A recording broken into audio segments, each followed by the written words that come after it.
Yeah, it is another episode of the Autumn Windbags. RJ Clifford, Juan Soto. Let's have some fun today.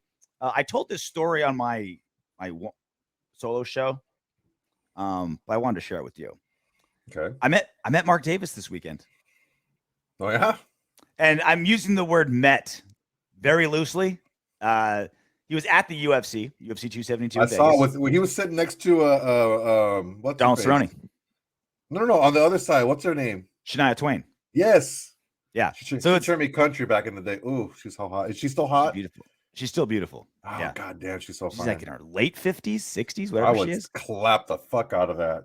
And so I'm working at, people don't know, I work for the UFC. And so I'm on the floor walking one direction, and Mark Davis is walking the other. And he's wearing, you saw him. He's wearing the Raiders starter jacket, like he was going to first day of school, right? He's like, how many billionaire owners of franchises, of NFL franchises, are going to A, go to a UFC, B, go to a UFC dressed like that, 3, just sit on the floor, just hanging out. Like he's sitting on the floor, right? He's not in a box, he doesn't not surrounded by security. He's just hanging out at UFC.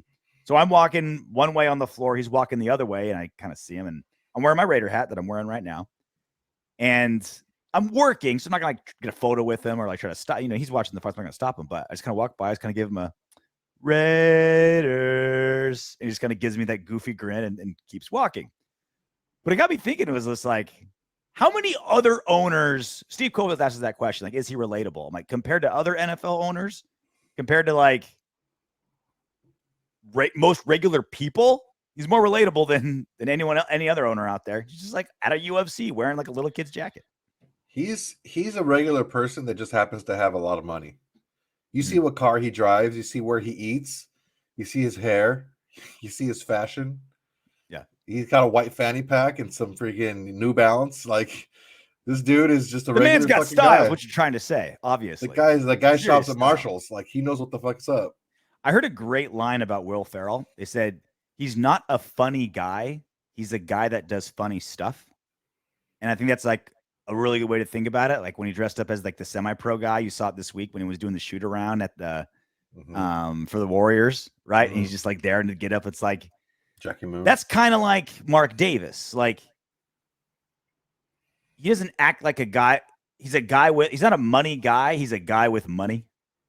That makes sense. Yeah, he's just a regular dude that just happens to have a lot of money. Yeah, I mean, don't get it twisted. He's building, a $10 million mansion, and he didn't live a normal childhood. He's a 1%er of a 1%er of a 1%er. Yeah, he's got a ton of cash, but it's he's on the floor. He's walking around like a regular dude, drinking a Coors Light, hanging out with Cowboy Cerrone, right? he's rocking the C-, hanging out with the Cowboy, freaking finger blasting with Shania Twain when no one's watching. He's getting his fingers stanky. Whatever, bro. Whatever. That is a power couple if I ever saw one. Shania Twain, Mark Davis. Picking her up like a 6-pack. Does Mark Davis ever get married, or is he married? I think he was married. I think he was married. I don't want to think of it like that. If I had that much money, I'd never get married. I want him just pillaging. You know what I mean? Genghis Khan of freaking Las Vegas. Yeah, just going at it. There's going to be 10 years from now, there's going to be all the middle schools all over Las Vegas. There's going to be random kids with bowl cuts and little freckles on. You know what I mean? Just paternity suits all over the place. I hope that's the case. All right. First up, question of the day. And I know you hate this one, Soto, but we can't we're a democracy on the Autumn Windbags. No, we're not. I'm not gonna make a ruling that just goes against what all of our viewers think. So there's the most famous clip from this show that everybody loves. And now you're going to play it again. And of course I got to give some context, right? So this is the clip that everyone's been asking about, the people. No one's asking about it. No one's asking about it. I get letters every day in the mail asking more of the Soto losing it clip. No one writes letters. I'm not saying anything. Derek Carr can come and I will suck his dick. So that's good stuff, Soto. Come on. That's quality YouTube television if there ever was. Look, number one, I was in a compromised state. Okay. My sugar was way low. Oh, that's what it is. Okay. Wait, I'm very dark right now. Hang on a second. I gotta get my lighting right. What the hell? Just in case you flip out again, I want to make sure the lighting's good. There you are. Jesus. So the question of the day is, do we retire the clip or do we keep it? Because it's been played a lot, right? It's You don't want to play it out. It's like I don't you have to have. Yeah, I don't want to say it's ran its course, but I don't want to play it out, right? Like you don't want to hear, like when you hear your favorite song on the radio for a week, you're like, awesome. You hear it every day for a month and you get over it, right? I don't want that to happen to this amazing gem that will, I think, one day be in the museum of radio and television because it's so quality, you know. Look, the thing is you're ruining my chances of ever getting into any type of museum of anything by playing it over and over and over again because people have to miss it to want it. Okay. That's what I think. All right. So that's the question of the day. Do we retire it? Do we play it more often? Do we just bring it out on special occasions? You're just playing it for no fucking reason. You're just playing like, hey, you guys check this out, bro, and you're just playing it. I'm asking the question. We can't ask, does this thing exist or not exist or get rid of it? You played it in your last show for no reason. I can't think of a better way to say goodbye. That's fucking bullshit, but whatever. All right, that's the question of the day. All right, obviously the big news, in case you've been under a rock for a while, Russell Wilson, a donkey. Adam Schefter broke the news yesterday, and it's funny because it was like Aaron Rodgers got his, did his contract yesterday. He kind of like disputed it on Twitter, but it was essentially like reported that he did his contract. And then it's like Aaron Rodgers is like, "Oh, right, finally, a day just for me." And then bam, the biggest trade in NFL history goes down. Broncos said, "Psych." After weeks of negotiations and one of the largest trades in NFL history, the Seattle Seahawks and Denver Broncos have agreed to terms for a deal involving Super Bowl winning quarterback Russell Wilson. Trade is pending a physical and Wilson's approval. So most of that's already been done. I think all the physicals have been done minus one player. The terms of the deal have slowly been coming out. 2 firsts, 2 seconds, 3 players. And the Broncos get a 4th rounder and Russell Wilson. I mean, biggest NFL quarterback trade ever? That's a lot, dude. That's a lot. That's a big haul. I mean, a prime 9-time Pro Bowler, Super Bowl champion quarterback, which on paper, unless the Seahawks know something we don't, on paper, several years of prime left, going to a team that we've been saying forever, like if they're just one good quarterback away from being serious Super Bowl contenders, a haul like that. I mean, you remember like Joe Montana got traded, but it was like way end of his career. He only played 2 more seasons. That probably, Peyton Manning, he was like basically cut. Like that wasn't a trade. Tom Brady, his contract ran out. That wasn't a trade. I mean, this is monstrous. Like this is the trade that we talk about every offseason that never happens, right? Every offseason we're like, oh, wow, Aaron Rodgers should go to the Raiders, or, Tom Brady should go to the Niners. Like these giant trades we think and like hypothesize and everyone talks about every offseason. They never happen. This is that. That's it. This is the trade that never happens. It happened. Yeah. And I was shocked. I was shocked at what Seattle got back in return. They're not having to they get the picks back and they get basically 3 starters. Locke is going to be their bridge quarterback. They're going to use him unless they flip some of the stuff that they got to get someone else. He's going to be the guy that's going to be their bridge quarterback if they draft somebody or whatever they do going forward. They got 3 starters and 4 picks, 4 premium picks. Because like the first 12-ish picks, those are like the premium players of the draft. They got a 9th overall. Yeah, they got 9th overall. That's a premium pick. After that, like number 12, 13, 14 to number 50, they're about the same. Just depends on your flavor and what your needs are. They're all in the same category, and they're all about the same. So a second round, a late first round into the second round is about the same thing. So you get two of those and 2 first-round picks. Yeah, man. That's big haul. And this is what's crazy. 3 starters. And this is what's crazy. I think the Broncos got the way better end of this deal. Oh yeah, if it ends up working out, if Russ's finger heals up properly, I'm saying just value wise. Oh yeah, right? man. Because think about it, Russell Wilson had no trade clause in his contract. So that drastically limits who they can talk to. I think if Russell Wilson was on just the open market, as opposed to, all right, there's only a tiny handful of teams that they're going to go to, right? Like, one, they're not going to trade him within the NFC West, obviously. They're not going to want him out in the NFC at all, which is, according to reports, why they didn't go to the Commanders in Washington. So you've eliminated half the teams, right? And then Russell Wilson can decide, like, I don't want to go to a crap AFC team. I want to go to a team like the Broncos. It's got a great defense and weapons and a good O-line and a team that's basically just one good quarterback away from winning. Like, it's simple supply and demand, right? You've severely limited your trading partners. And so now the Broncos are like, all right, we're literally bidding against ourselves. Like, that's all we're bidding against is us. So we don't have to go crazy. If it was literally just like an auction, like all other 31 teams come to the table and say, all right, here's our offer. Of course. There's like, always imagine what they would have got. There's always one idiot team that's going to be like, yeah, we'll give you all this. Like the Saints with when they pick Ricky Williams, they give up their entire draft to move up and get Ricky Williams. Like, there's always one team that'll do something crazy like that.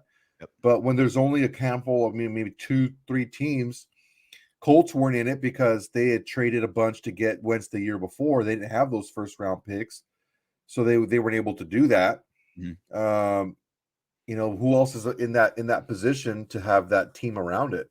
Rory was like, the Broncos don't have the player, don't have a Lockett or a Metcalf on their team. Does he have more weapons? And I'm like, dude, he's got a better line. It's not like he doesn't have weapons at all with the Broncos.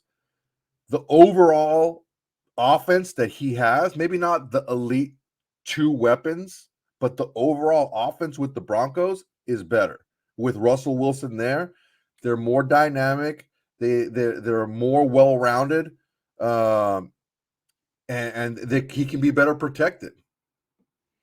Yeah, and I know I was in the same text chain with Rory, and it's like, well, like, he doesn't have his weapons anymore. I'm like, he was a 5-time Pro Bowler before DK came to town. It wasn't like Russell Wilson was some schlub, and then DK came in and turned him around. Yeah, and he's not going to a team that has a bunch of slapdicks. Like, he's got weapons where he's going. Maybe they're not as elite as the 2 weapons he's leaving, but he's going to a team with weapons. Yeah, it's not a barren wasteland in Denver by any means. Just that line and defense alone is better than what he had last season, right? So the real question is now, what does this mean for the AFC West and the Raiders? According to the odds makers, the Raiders are now dropped to a plus 1,000 to win the AFC West, 4th out of 4. And that AFC West is it clearly the best division in football? Top to bottom, Clearly the best division of football. It's potentially. I mean, just look at the quarterbacks, right? Patrick Mahomes, Super Bowl MVP, 4-time Pro Bowler, NFL MVP. Justin Herbert, Pro Bowler, NFL Offensive Rookie of the Year. Russell Wilson, Super Bowl champ, 9-time Pro Bowler. And Derek Carr, who's the schlub of the 4, is still a 3-time Pro Bowler. And Brett has every passing record with the Raiders. Look, that is a division that's going to suck to get out of. Name me another division that has 4 established starting quarterbacks. Let's just stop there. Yeah. Just find me another one of that. Now, if you find another one that there's 4 established starting quarterbacks, okay. Now you have, they have 2 Super Bowl champions. 18 Pro Bowls between the 4 of them. Pro Bowls. And one of them's a second-year player. Dude, it's crazy. That's Rookie nuts, of the right? year. We have Rookie of the Year. We have 4 Super Bowl appearances, 2 Super Bowl wins, a Super Bowl MVP, rookie, offensive Rookie of the Year. Like, dude, this is a crazy division now. The 2 best tight ends in football in the division. Yeah. Tyreek Hill, arguably the greatest weapon in football, arguably in the division. It's wild, man. So, what does this mean for the Seahawks? Because this is the part. So this is the silver lining. Because I was with you the second I heard this news, like I saw it on Twitter, I just thought, shit, our second to worst nightmares come through. Right, the worst was Aaron Rodgers would go to Denver, and then we get the news in the morning that he's not. He's staying in Green Bay. Like, oh, dodge that bullet. 45 minutes later, bam, Russell Wilson's packing his bags, heading to the Rockies. And so the silver lining was this, because I was just like you. I'm like, damn it, this is what we've been fearing for the last season and a half, is that the Broncos would get They not only actually did it. They actually fucking did it. We were worried they would get a quarterback. They got one of the quarterbacks. This is the silver line, and what take this journey with me. All right, walk me through it. For the Seahawks to trade Russell Wilson, because like we said, like you don't trade franchise quarterbacks. It never ever happens. It's literally a once ever for something like this to happen, right? And the reason why it never happens is because that's how GMs and coaches lose their jobs. Like, and it's so valuable. Never been more valuable now than to have a franchise quarterback. They can fix so many warts, right? You can't.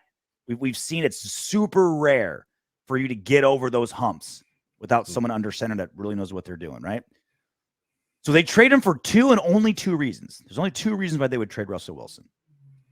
Either one, the relationship got so toxic and so bad that they had to get rid of him. That the fighting with Pete Carroll was so bad, the animosity going on was so bad, the chemistry in the locker room was so bad, and we've seen kind of simmerings of it, right? Little tidbits, little morsels of info that, hey, maybe things aren't going great over there. And they're like, screw it. Let's get as much as we can. We got to move on. Or two, they think that Russell Wilson shot. They think that Russell Wilson, the injury last year, there was more to it. Maybe he's slowing down. Like we said, 33 for an NFL quarterback in 2022, still plenty of prime years left. He does play a more aggressive style than Carr or Brady or Rodgers, right? Runs a lot more. Potentially he could be more beaten up than we're led up to be. So those are really the only two reasons that you would move on from a 9-time Pro Bowler with who on paper has good years left. Also, you have to take a look at something too, is he's also a smaller quarterback. And you can say, oh, you look at Drew Brees. Well, you guys forget something. Drew Brees went to the Saints because he had a potentially career-ending injury and nobody wanted to touch him. And that's why he went to the Saints, and miraculously he turned his career around and was able to continue to play. But nobody wanted to touch him because of the injury that he had, because he was a smaller quarterback and he got injured. So there's a lot of that involved. The toxic relationship, that's a possibility. It's also a possibility that the Seahawks looked at the situation. They're like, look, we're not able to give. I mean, it's possible that Russell Wilson is saying, look, I've been a part of this. I know what this situation needs to look like for us to be successful because I've been a part of it. We don't have that here now, and we're not getting close because we have too many holes. And I don't see the decisions that we're making getting us closer. And I'm not going to be quiet about it. I'm not going to go outside, and I'm not going to go out to the public and say things, but I'm not going to be quiet with you guys. I'm going to still hold you guys accountable internally because you guys aren't making this situation what it needs to be, because I've been a part of winning situations and this is not it. Now, if the Seahawks are looking around and I'm like, dude, motherfucker's got a point. We're not that situation right now. Let's just get what we can for Russell Wilson. Pete Carroll, you're 70 years old. Let's kind of get what we can out of you on a couple of years and have this. What is that new show, Succession? It's not that new anymore, but it's awesome. Well, it's a pretty awesome show, right? Well, let's have put a plan together, and let's build for the future now. And that could also be a possibility too. I don't want to. It doesn't necessarily have to be painting Russell Wilson as the bad guy, because he could very well be right. Pete Carroll could be like a very happy version of Logan Roy. Very kind possible. of vibe out of him, just like a happier version of him, Because honestly, look, Russell Wilson could be bitching, but he could be right. But like, there's gonna have to be something really bad brewing in Seattle for that to happen. Like, think about it. That's the first losing season of Russell Wilson's career. Like, no team in the last decade has more wins than the Seahawks. It's nuts how they have had one losing season all that time. 10 wins, 10 wins, 11 wins, 9 wins, 12 wins. Like, it's insane, right? Like, they were the statue of consistency, of stability. Like, they were the cream of the crop. Like they never faltered, right? Okay, like, but look at this. This hold on. Like if you're gonna leave, like that's the thing is, smart people don't react instantaneously, right? Like, oh man, we had one losing season out of 10. I better get out of here. This ship is sinking, right? Like you think long term. Like the Broncos, like right this second, we both agree their roster is better than the Seahawks, right? But they've had a lot of years of instability. They've had a lot of years of floundering, right? And when you and I think most people point to not having a quarterback as a primary reason, but there might be more to it. And also there's a reason why they're not getting a good quarterback. One, it's hard as fuck, right? It's really great quarterbacks don't grow on trees. But two, like you gotta be smart in the front office. You gotta have right moves. You gotta be a good organization to be able to get that. So for him to bounce and say like, oh man, the Seahawks, this franchise does not know what it's doing after 10 years of winning. But doesn't necessarily mean that he's saying that. That's the thing, RJ. You're painting him into this corner that he's saying that you don't know what you're doing. But this is 2 years now. Last year, they squeaked into the playoffs last year, and they got first rounded by a backup quarterback of the Rams. And then the starting quarterback went in, and that's the quarterback that they didn't even want to play. So they got beat by the Rams quarterback that they shipped away because they didn't want him. Okay? So that could have been brewing last year. Like, hey, dude, I dragged this team, and there was problems with this team last year, and I dragged this team to the playoffs, and we were one and done. We had no business to be in the playoffs. We got fucking our asses kicked. And I'm telling you guys what these issues are, and it's not getting addressed.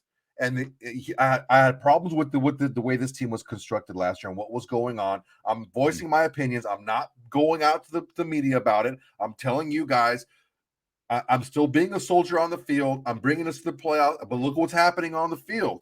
It's not translating to the field. Okay, we go play again this year.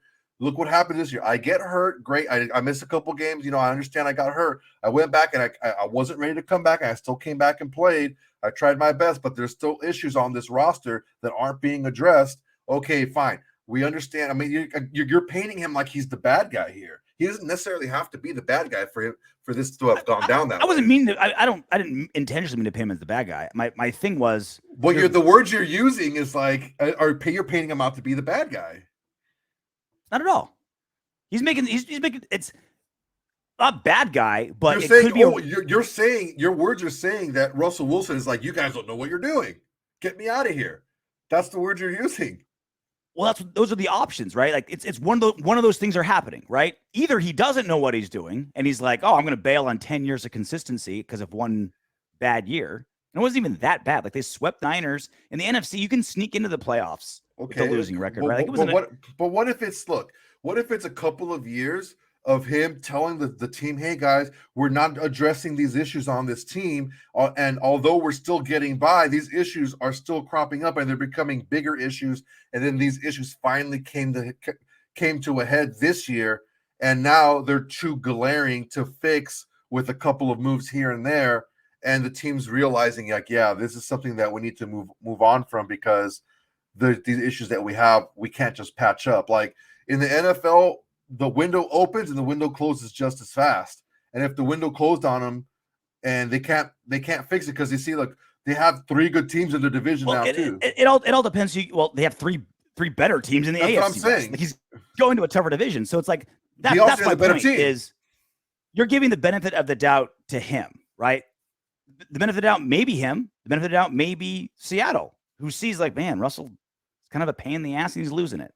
Let's move. Let's literally do something that's never happened before in the NFL and move on from a 9-time Pro Bowl quarterback. Yeah, both are possible. Prominent, right? And that's my point. One thing we can't argue against is Seattle's roster has progressively gotten worse over the years. Sure. Yeah, they made some bad roster decisions. That's one thing we can't argue against. Bad roster decisions, for sure. That's the Adams trade, that was terrible. Mm-hmm.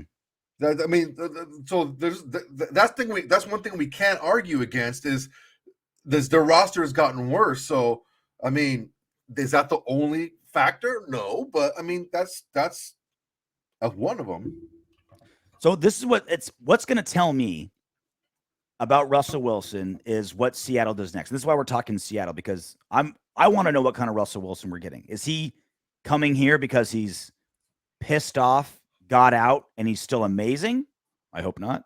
Or is he gone because Seattle, who knows him better than anyone else, says, he's starting to fall apart. It's time to move on. Let's sell high and let's bounce. That's what we're hoping for, right? So this is what it tells me. If the Seattle Seahawks tomorrow or next week or whatever go grab another quarterback, they've had a plan this whole time. They're like, okay, we've been planning this out for months. We're going to move on from Russ. We're going to get all these picks, and we're going to go grab whoever, right? That's going to tell me, okay, the Seahawks planned this. They were ready, and this is part of the progression. They've moved on. Yeah. If they flounder around and go with Drew Lock or I don't know, maybe Tyrod Taylor, maybe, or like just kind of like a stopgap, just some random that off the street that they can get. They caught with their pants down. Then exactly that they were caught with their pants down. Like shit, we have to move on from Russ. He wants out of here. He's not. We got to bounce. So I'm hoping that Seattle does great, right? Gets a great quarterback, picks up somebody. They were ready to go. They had this all planned out because that doesn't guarantee that Russ is shot, but that would tell me that Seattle wasn't caught with their pants down.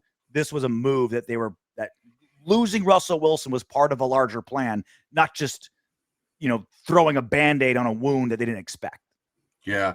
This is very similar to when Peyton Manning came over, because Peyton Manning physically was nowhere near to the Peyton Manning that we remembered when he went over to Denver. He was a carcass. It was Weekend at Bernie's. Now, he was mentally, he was still able to play the game, and he was still able to be a contributor. Mentally better than ever, right? Oh, yeah. More veteran, right? He was smarter, able to, and even a diminished Russell Wilson is the best quarterback because he's physically, he's not as beat up as Peyton Manning was when Peyton Manning got there.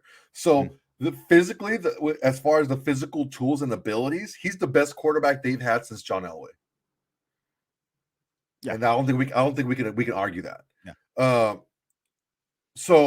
Drew Lock had some pretty good. I'm just get kidding. the fuck out. I couldn't even say it with a straight face. I'm like, look, dude, I tried. Me? I couldn't get 4 words out.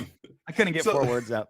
So, the difference being between this team, this Denver team now, and the Denver team that had Peyton Manning is the stars on defense. They have a good defense, but they don't have those playmakers and those stars on defense. The players, the players, baby, the players. Yeah. I was going to say one more thing. What was it? Soto smart? Yes, I am. That I'm a hero. I've saved 3 lives. I thought it was 2. I've saved 2 people. The number gets bigger and bigger every show. No. I saved a battalion of nuns. No, that's not true. I've saved 2 people's lives, but the same person, I saved his life twice. Oh. So it's 3 people, 3 lives I've saved 3 times, 3 occasions. So technically they're your lives. Like you own those people now. The kid, though, I heard he's a bad kid. I heard he didn't do his homework or make his bed. I heard he didn't eat his vegetables. So you should have let him die. Good job. Well, nice job, Soto. He still has a chance to turn it around. Yeah. So now that Russell Wilson and the Broncos have done the biggest trade in the galaxy, every single big contract, every single big trade, every single big movement, subtly, like the tectonic plates on this planet, moves the economics of the sport, right? We've been seeing it consistently for 10, 20 years. As the rules change and as the game changes, quarterbacks become more and more and more and more and more and more valuable. Yep. In every way, shape, and form. More valuable in how much they're paid, how much people trade for them, how many of them go in the first round of the draft, even if they're not that valuable. Like by every conceivable metric, quarterbacks are becoming more and more and more valuable. So this is what it costs Seattle to get Russell Wilson.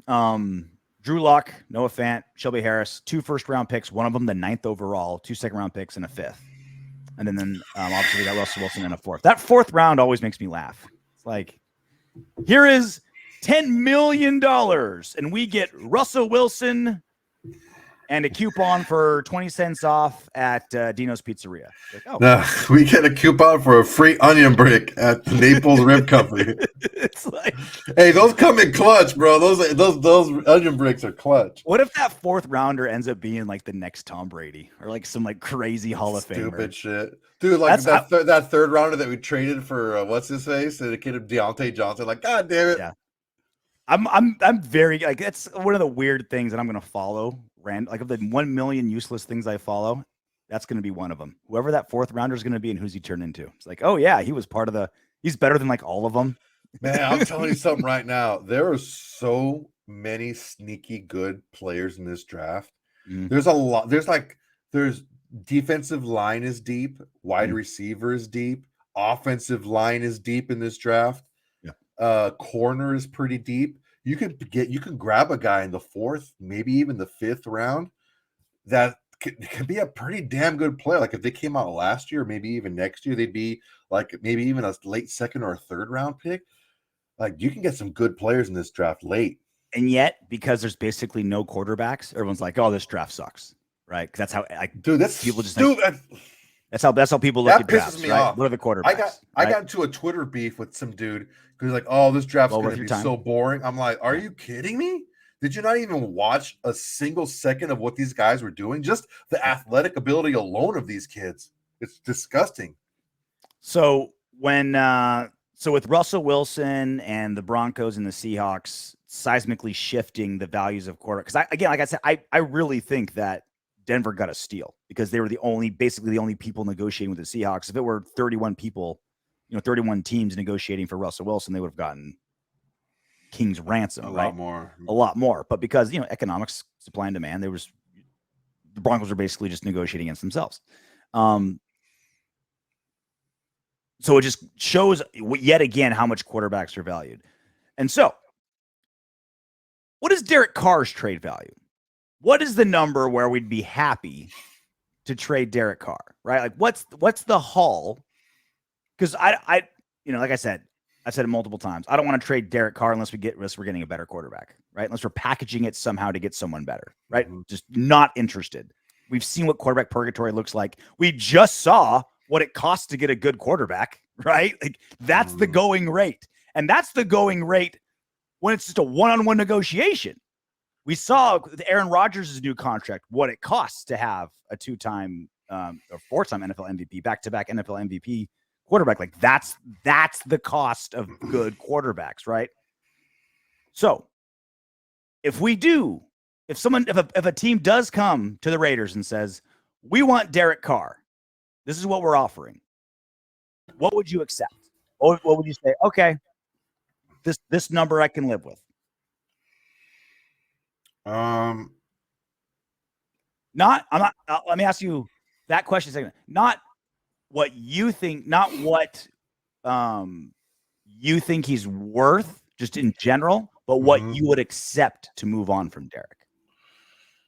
Because I think there's two different. I think that's two different answers, two different questions. What I accept for Carr. I had a different answer earlier today when Wentz got traded. He got traded for 2/3. Yeah, and a swap of seconds. And I was like, God damn, that really hurt. I think I thought at the time that really hurt Carr's value, trade value, because you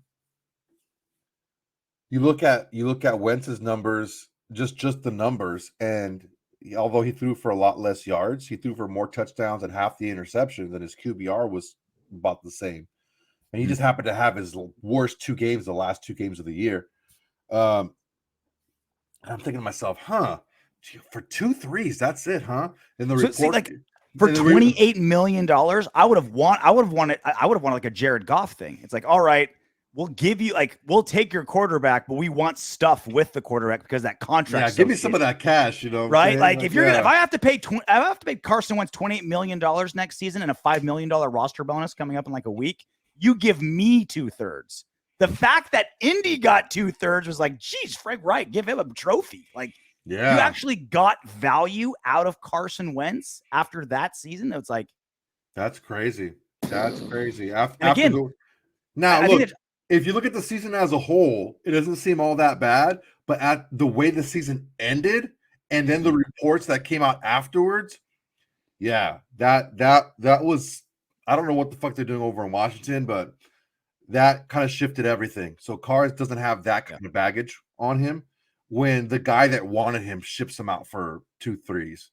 So I would say a couple of first day picks and a couple of second day picks. So like 2 1s, 2 2s. 2 1s, 2 2s, 2 1s, a 2 and a 3, something like that on there. Yeah. The thing is look, I'm trying to be realistic here. Now, I'm not trying to say this is what he's worth and blah blah blah, because that's different. You have to look at perception here, and the perception is Russell Wilson is seen as a winner, and whether it's fair or not fair. He's been to the Super Bowl a couple times, been to the playoffs, and that's not all on him. I'm not saying it is. And I was saying that Carr not going to the playoffs more is all on him either. But there's a perception about him being more of a quote-unquote winner. And that carries more of a mystique, and he's valued more. That's what I'm saying. And that's why if you get 2 first-day picks and 2 second-day picks, maybe a swap of, something like that.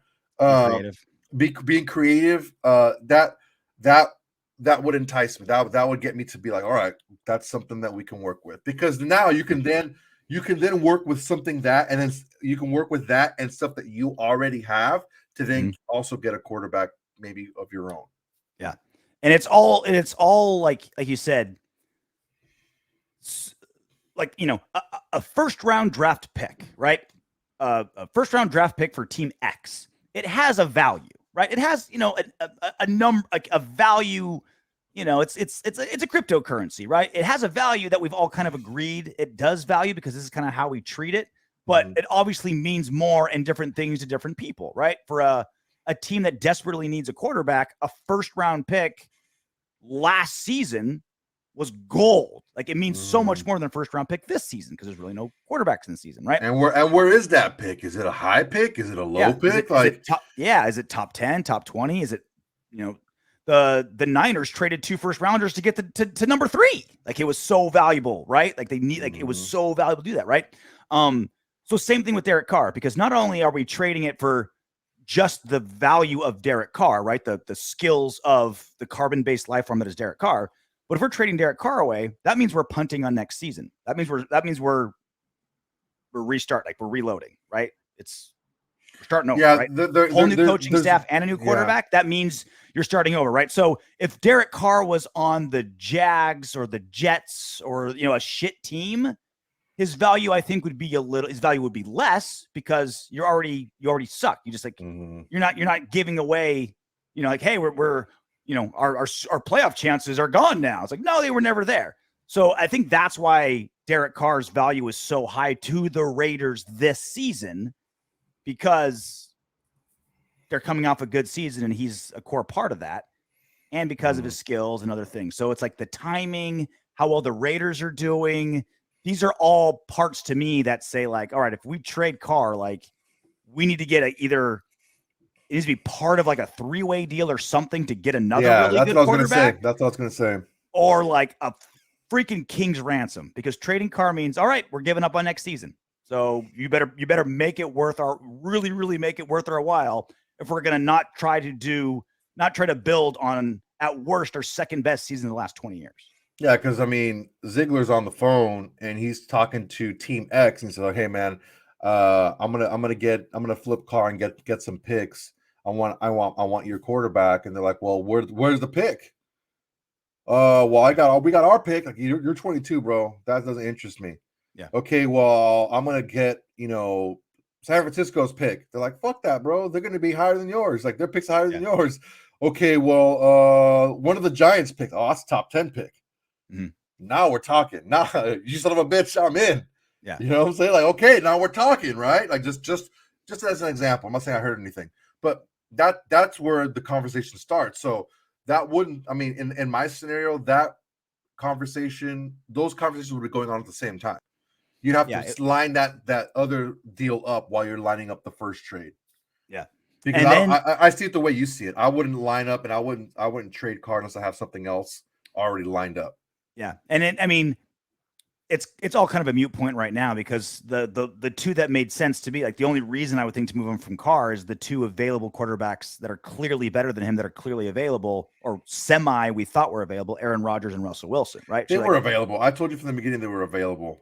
And it's well, Rodgers. Well, look again.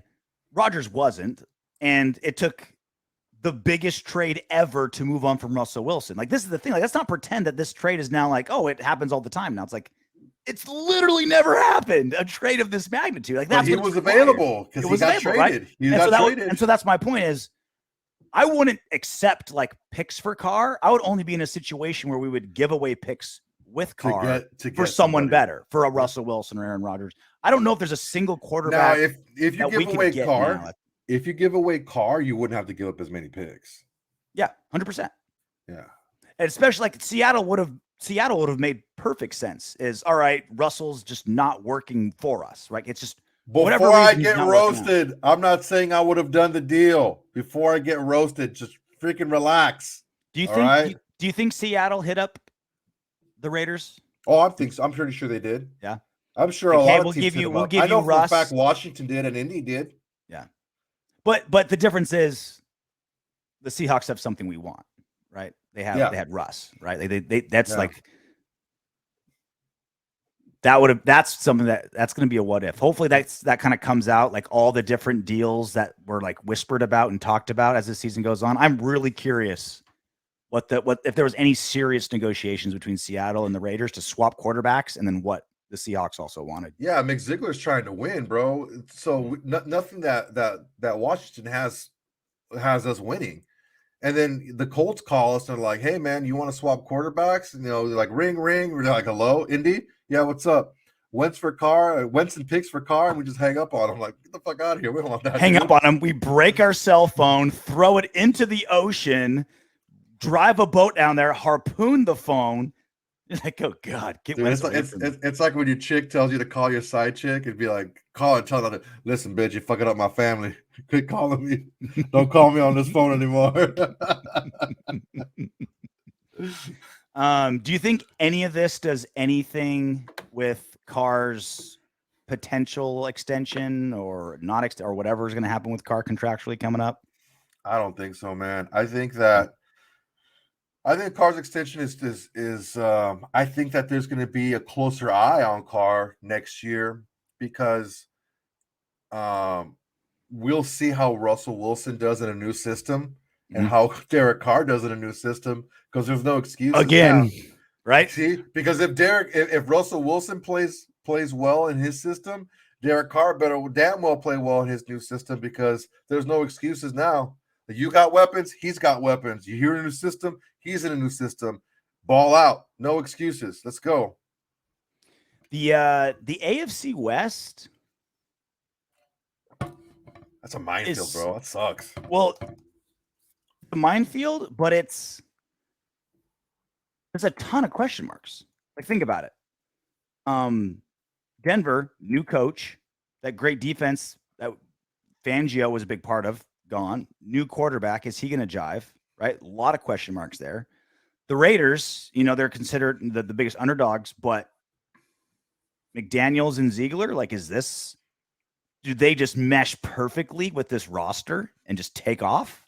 Right? Like, have they absorbed all of the Belichick and Kraft and New England mojo and just like bring it all to Las Vegas and they're just like crushing it? The Chiefs are already offloading guys because of cap problems, right? Like, I don't know how they're going to. The tight end that will remain nameless is getting older and older and older. I don't know how they're going to pay Orlando Brown, dude. Right? I don't know how the hell they're going to pay him. So like that's happening. The Chargers, I do not believe in their coach at all. Yeah, He's supposed to be some like defensive genius, and their defense was worse last season. It had been in forever, right? Yeah. So like you're right. The AFC West is, I think, clearly the best division in football, but there's a ton of question marks. Like, a lot of things have to go right for all these things. I guarantee one of the four teams is going to completely flounder just because of odds, just because of so many things have to go right with all the new moving pieces with all four teams. The thing is, you have erasers on every team. you have quarterbacks that are good enough to erase a lot of things that are bad on the team. Yeah. And that's the thing is like, if you have like Baker Mayfield isn't a good eraser. He's just not that good. He's not, I mean, I'm not saying he's not a good quarterback, but he's not that good to be an eraser. He's not an eraser. When you have a He's not number an 2 eraser. pencil, you know, when you erase too hard and the whole eraser falls off and then you just like God scratching damn. the paper, that's Baker Mayfield. You're just scratching the paper. Yeah, so and each one of the quarterbacks in the AFC West is an eraser. They can erase a lot of things on your team. Now, depending on how big those things are and how often they creep up, we'll see. But yeah, there's a lot of question marks going on there. But there's a lot of question marks in the league every year with injuries and how things play out and the movement in coaching staffs and stuff like that. But ultimately, you know, teams with good players win games, man. And there's a lot of good players in this division. There's less continuity in this division than for how good the division is. You know what I mean? Yeah. There's I got something in my eye. Multiple new coaches, right? New head coach for the Raiders, new head coach for the Broncos, only a second-year coach for the Chargers. You know, new quarterback in Denver, cap problems with Kansas City. It's like the Roosters are coming home to roost. I mean, it's gonna be like a lot of things have to line up for these teams to really pan out, right? So like it's one thing for like that's why no matter how like good the Raiders do in spurts over the last few years, like they'll start out hot, they still like never are good odds to win the Super Bowl ever, even after like 2016, even after this season, 10-win season, when Derek Carr's lights out, or like the random times, the 15 years, you know, the 10 years before Carr, we'd maybe start hot. No bookies took them seriously because they were never consistently good. There's no continuity with the Raiders. They'd spark, but bookies don't count that, right? Continuity matters a lot for how odds makers view, you know, teams moving forward. Too much turnover, yeah. So obviously, right, the Chiefs are still the Chiefs, right? They still have Mahomes and Reed, and right, like this, they're still the Chiefs. A lot of question marks though with that cap. How much of the Chiefs are they going to be? Chargers drastically underplayed their talent last season. Second year coach. Raiders, a million question marks, right? New head coach, new GM. We still don't even know what we're doing with our defensive line and corner and O-line and all this stuff, right? So it's like, for as talented as they are, continuity, I think, is one of the most undervalued things that fans look at and one of the most overvalued things that odds makers look at. Yeah, it's just been tough, man. It's been a tough ride for us. Hopefully, with this regime change, it's going to bring a calming influence, and we get some answers coming up in this draft where the draft picks make sense, where we're drafting, where we're not scratching our heads and pounding the table, and we don't have to fight with each other over our picks. We don't have to fight as Raider fans over we should have taken this guy, or this guy's going to be good. The thing that I hate the most is watch. You're going to see this guy. He's going to get better. He's going to get better. Watch. He's going to be this. He's going to be that. Yeah. That's what I was hearing last year about Leatherwood, and he ended up being terrible. And then I'm hearing again, watch, he's going to be better next year. Watch. I'm like, dude, you said that before the season started last year. And it's like, I want there to, why can't we hit on a guy? You know what I'm saying? You know, well, we hit on a ton last drafts. Yeah, last time we did hit on a ton. So we've got some big decisions to make. We do. We dizu.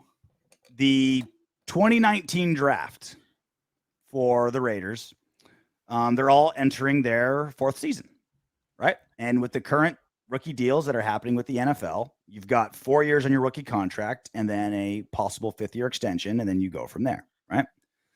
So our 3 first-round teams, like this is supposed to be the draft that sends the Raiders back into the stratosphere, right? This was supposed to be the draft. We had 3 first-rounders, and it was supposed to just like change the game for us forever. And it did, but it was at the end of the draft. Max Crosby at 4, Hunter Renfrow at 5, Trevon Mullen at 2 is still a pretty good pick. But the 3 first-rounders were Clay Farrell at 4, Josh Jacobs at 24, Jonathan Abram at 27. According to their status, and there's multiple things that go into this, but to pick up their fifth-year options, it'll cost Clayton Farrell cost us $11.5 million. Josh Jacobs will cost us over $8 million, and Jonathan Abram will cost us almost $8 million. Mm-hmm. Any of those options. Let's start with Clay Farrell. Is there anything he can do next season? Realistically, I know, like walk with me. Is there anything he can do next season that would tell you, all right, we're going to pick up his $11.5 million? Let's say he goes absolutely nuts. He needs to play like Max Crosby. He needs to be that level. Okay. Because you have to make up for 3 seasons of shit. Exactly. Right? And you have to be that guy now. You have to be counted on to be that guy. You can't just show flashes anymore. Flashes are for guys who are in their first year, second year. You're now in your 4th year. You have to show that, or no, what would it be? Yeah, in your 4th year. You have to show that you're that guy. You're one of the team leaders. You're one of the best in the league, and maybe you were drafted too high or whatever, but you're going to be paid for that position. Yeah. So you better play like you should have been in that position. I don't see him being picked up. If they're picked up, I would be extremely shocked. I think with Clay Farrell, would you want to? Okay, so let's say after his 4th season, he's essentially cut, right? We're definitely, like you said, he'd have to play like a top 3 lineman in the NFL to pay that much after how bad he's been the last 3 seasons, right? Let's say he plays okay, he improves, and he's a solid rotational defensive lineman for the Raiders, right? We cut him. Do we make a solid effort to bring him back, though? Say, all right, you're on the free agent market, go test the waters. Is that anyone you'd want on the squad at all? Or is it like, look, you've played so bad, the taste in our mouth is so terrible. I know it's not your fault you were the 4th overall, but you were the 4th overall, and you played nothing like the 4th overall. Let's just cut and go. Yeah, pretty much. Let's just cut and go. The thing is, it's like, look, even though it wasn't your fault that you were taken 4th overall, if we keep you around, we're still going to have to pay you some sort of money. Mm-hmm. And it's like, look, let's just, maybe you'll catch on somewhere else. But as of right now, you need a new change of scenery. It's just not working out here for you. You didn't dress most of the games. You're mostly a special teams guy. Like, no, it's time. Now, the best of the bunch is probably the toughest one of the bunch. Josh Jacobs, because he's a Pro Bowler, $8 million roughly that he's going to be owed. Yeah, if we pick up his 5th-year option. That's a lot of money for a running back. That's a lot more money for a running back who's basically a 2-down back. That's even a lot more money for a running back who gets hurt every season. What do we do with Josh Jacobs? Well, depending on how he plays this year and how he plays in the system, if he can be the lead back of, because look, Josh McDaniels never uses one back. He always uses multiple backs. He usually uses 3 backs quite a bit, but he does have a lead back that he uses more. If Josh Jacobs can be that lead back that he uses more, we can extend him through and not have to just pick up that 1-year, 5th-year option. So we don't have to pay him $8 million for that 1 year. We can extend him and pay him less and spread it out. I would recommend doing that depending on how he does in the system. But it is a system that is built for a Josh Jacobs because he specializes being a 1st and 2nd down back, because McDaniels does like to have specialty backs for certain packages like a 3rd down package or short yardage and stuff like that. Do you think Jacobs would do that? Do you think he'd say like, all right, I'll take this, 3-year, $15 million deal, whatever now, as opposed to taking the $8 million, because I think he thinks he's worth that. I think he thinks he's worth that. And so if we offered him, 3 years, 15 mil, he's going to say, screw you. I'm going to be a free agent and test the open market. No one will give him that money because he's more valuable to us than anyone else on the open market. He's got a Raiders tattoo. That should count. Dude, he's more valuable to us in our scheme and our system than he would be to someone else, because he's not going to be the lead back for another team. It's just not going to happen. Sure he will. Yeah, there's teams. He's a good running back. He's definitely a good running back. I don't know, man. He's a top 10 running back. Okay. You don't think so? The thing is I don't know that teams will sign him to be their lead back. I think teams will sign him to a shorter term contract or a lesser contract because they want to draft. Running back needy teams are not going to sign a specialty type 2-down injury prone running back to be their lead back. Well, this is why I want to trade him, and I've been saying it since last season. But you don't have to trade him if you make him work within your system. But that's my point. I don't think he'll take a 3 or 15 million. That's kind of what you're thinking, right? $5 million a year, about that, yeah, something like that, right? It's like a 3-year, 15 million. 3 or 15, yeah. I don't think he'll take it. I don't think he'll take it. I think he thinks he's worth that $8 million. I think he sees the climate in the NFL and how things are going when running back needy teams and what they do when they do sign a veteran running back. Mm-hmm. They don't sign a veteran running back for big money like that unless you're fucking John Gruden's dumbass. They'll sign a running back for a couple of years at lower money. But isn't that what like his agent's telling him? It's like, hey, you only need one John Gruden out there. Right, Kenyon Drake only needed one coach willing to pay that money. Well, what did he pay him? What did he pay him? 2 year, was it 211? Right, 211. Yeah. What's the difference? It's the same shit. Well, I think Josh Jacobs thinks he's worth more. I think Josh Jacobs puts himself up with the elite. I think he thinks he's a Nick Chubb, Ezekiel Elliott. Like, I think he thinks that. And maybe, because again, I don't want to lose him. I want to keep him around 3 years, right? But he's just so limited, right? He's essentially a 2-down back, and he gets hurt every season. Like, if we say, Josh, look, they could give him like a bonus system. We're going to use you in this specific way to get the most out of your skills. And if you hit these markers, you're going to get paid more money. We'll give you this, but hit these markers, and this is how we're going to use you to ensure that you get these bonuses. I just think of how like Devontae Booker basically like yards per carry beat him. I'm just like, yeah, but it's all on how you use them, bro. It's all on how you use them. I say he's more valuable as trade fodder. It's possible, right? It's possible, yeah. We'll see. Last one, your favorite player, Jonathan Abram, 7.9 mil owed. Basically didn't play his first year, right? Played one game, got hurt. Second year, didn't get hurt, right? Didn't get hurt a second year at all, right? Should have. He hurt us. Terrible in coverage. Killed me. Third year, did he lead the team in tackles before he got hurt? No, it was always Perryman. He was second, right? He was at least second in tackles. And it was close, right? Him and Perryman were right there. But he made a lot of great tackles for us. And his coverage went from just not knowing where to be and not being there to not being in coverage position, to being in position but not making the play, right? To being like, oh, now we know for sure it was Jonathan Abram because he's jumping for the ball and missing, right? So this is my thing with Jonathan Abram. $7.9 million. It's not, he doesn't have to make an adjustment like Clay Farrell would need to be able to keep him. But this is what Jonathan Abram has going for him that Clay and Josh don't. He's going like this.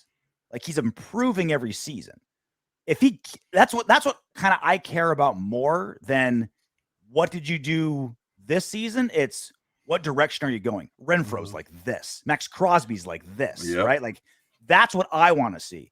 And Abram, he's improving. If that trajectory of improvement keeps going up, maybe 7.9 mil for a really good starting strong safety might make sense. Yeah. So here's my counter to that. Although his play is going like this, his injury history is going like this. Huge. Yeah. Right? That's not good. He'd have to not get hurt next season as well. Yeah. He can't just play good for like 8 games and then get hurt. He has to be healthy all season. The 3 areas you don't want to get injured as a football player is your knees, your shoulder, and your neck. Ball sack. Oh, neck. Yeah. Your knees, shoulder, and neck. Ball sack's fourth. Ball sack is fourth, yeah. And he had 2 season-ending shoulder injuries. Mm-hmm. Those are going to continue to happen and continue to nag him throughout his career. He's a young man. I don't wish bad on anyone, even my worst enemy. I don't wish bad on anyone, but this is just the fact. It's just how we're constructed as human beings. You continue to lead with your shoulder like we're taught to tackle people in the NFL, and you already have damage to that shoulder. It's going to continue to get wear and tear on it.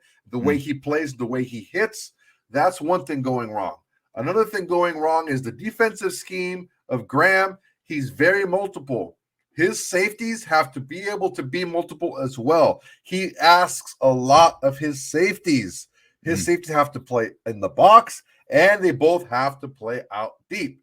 Unfortunately, we've seen Abram can only play effectively in the box. So you're chopping off Graham and his defense and how he wants to coach by not being able to do half or maybe even 3/4 of the things he expects a safety to do. Those are two very big strikes against Jonathan Abram moving forward that he has to really improve on if he wants to stick around.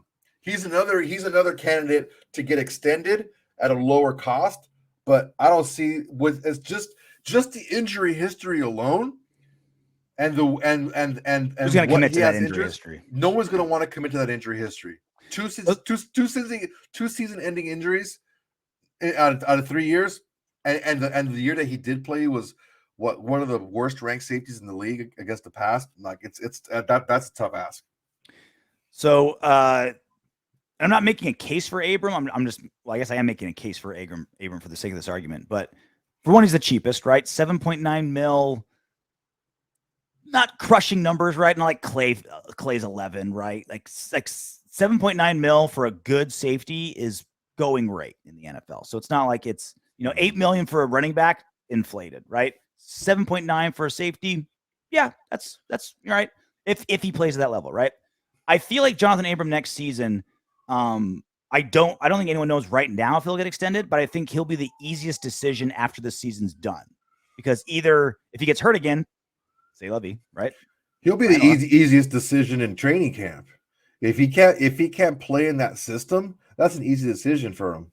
Well, again, if let's say because what this whole Ziegler, McDaniels, Graham system is what they pride themselves on is being able to be diverse around your players, right? Like Josh McDaniels' biggest thing is you give me any type of style of quarterback and I can make him successful, right? Graham is not quite that extreme, but generally like, hey, if there's a really talented guy that doesn't fit my scheme, I will make the scheme fit the guy. That's their claim to an extent. To an extent, right? But he expects the most out of his safeties than any other position, and they have to be able to, because the way that he's multiple, the way he's able to do that is by being able to switch back and forth. His safety's been able to switch back and forth, and Abrams can't do that.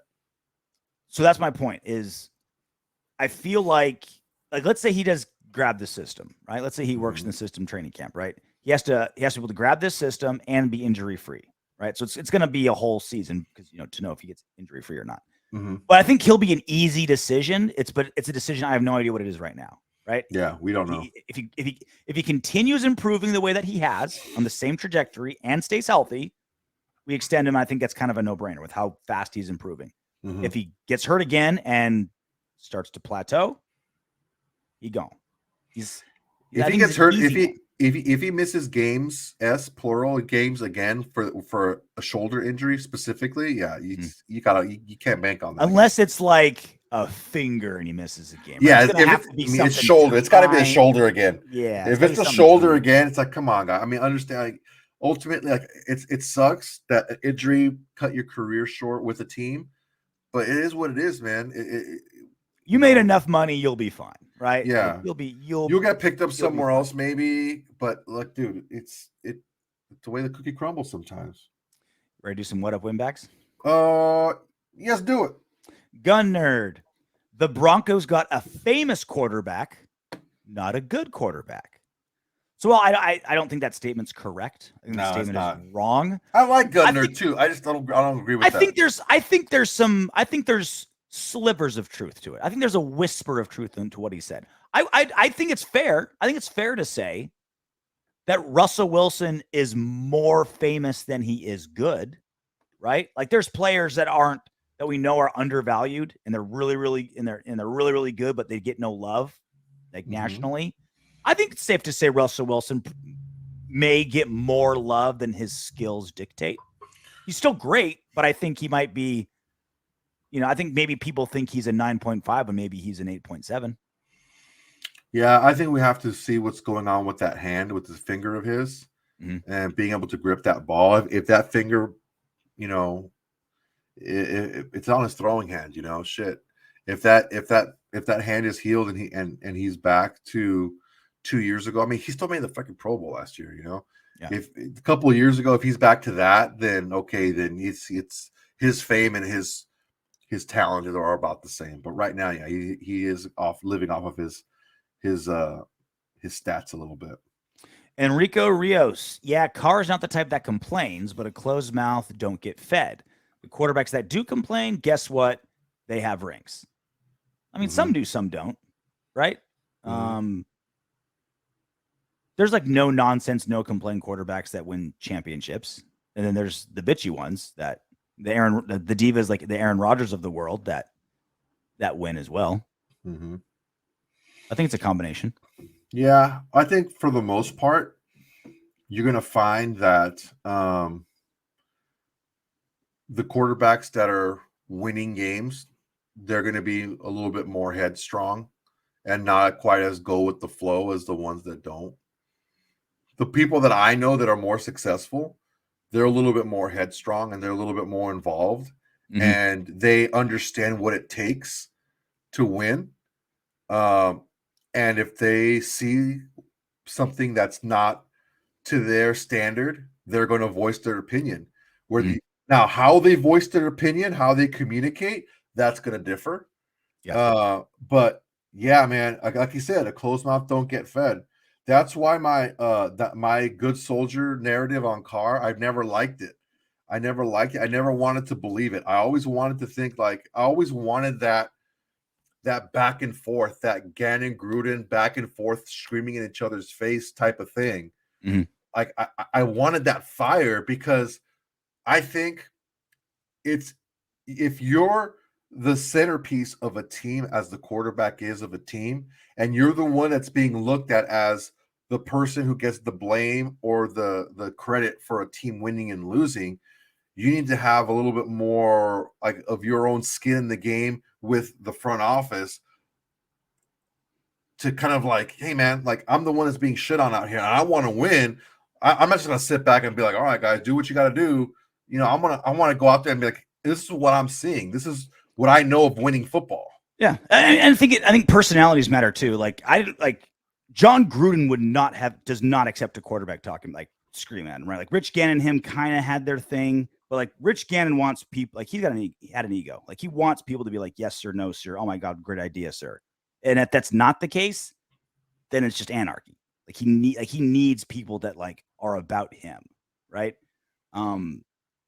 There's a healthy back and forth. It's great, right? Like if two people are involved in anything very high stakes, there's gonna be some conflict, right? Because you both feel so strongly about doing something so important, right? Every relationship that is built on anything that's not fluff, there's gonna be some friction. Now it's what kind of friction, right? Are you gonna be like Kyler Murray and passively aggressively like delete your shit on Instagram and have your manager like write this novel or your agent write this novel? Like that's crappy, right? That's just passive aggressive. Yeah. Are you going to be like Aaron Rodgers? Be like me. Everything's about me. And yeah, he plays it like he can do it because he plays so good. You put up with it. But it's not like Aaron Rodgers, dude. As soon as the shine wasn't on Aaron Rodgers, he tweeted out, "Well, this contract isn't exactly the numbers. Maybe it's a little different. Maybe it's." Oh my God! Why aren't they looking at me? Oh God! Why aren't they looking at me? Oh God! Slap Pushes that his bitch. tits up at the bra. It's like, oh man. Why isn't anyone looking at me?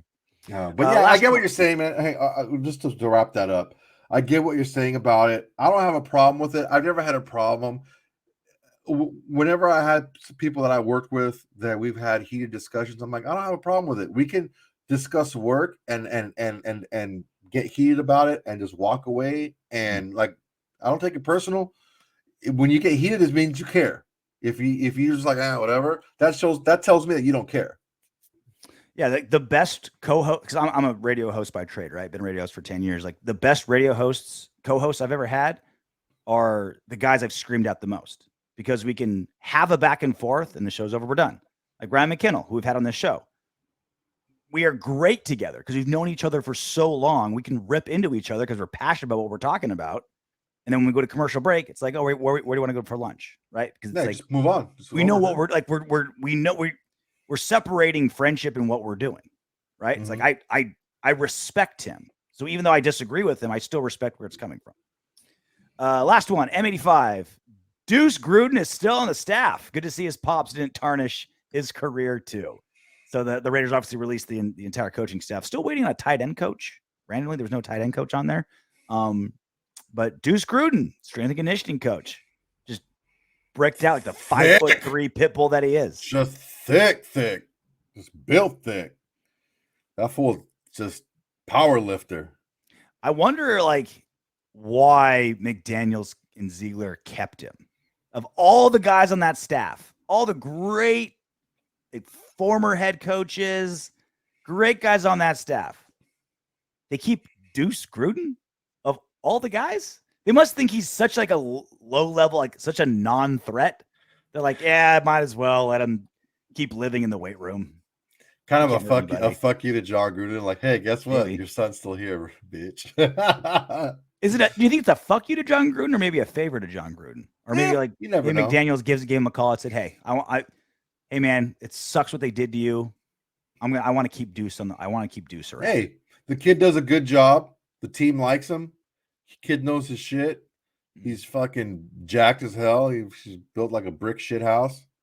We'll keep him around. He looks like the human version of a cartoon buff pit bull. Like if you took a Warner Brothers buff dog that's on a chain with a spiked collar and turned it into a human, that's what Deuce Gruden looks like. He looks like a human version of a He-Man doll. Just put a blonde wig on him. Just put a blonde wig on his ass. That's what he looks like. I hope you don't say that about me ever. All right, that's it for us. We've crossed a couple important thresholds here on the Autumn Windbags, thanks to all of you guys. So we'll be sharing that with you shortly. There'll be some changes, good changes, some improvements. So we're putting a boob job on the Statue of Liberty, essentially, what we're doing here with the Autumn Windbags. So pay attention, like, comment, subscribe, tell your friends, tell your family, tell your enemies. Tell your haters. I don't care who you're telling. Tell them about the Autumn Windbags. Until then, knock on wood if you're with me.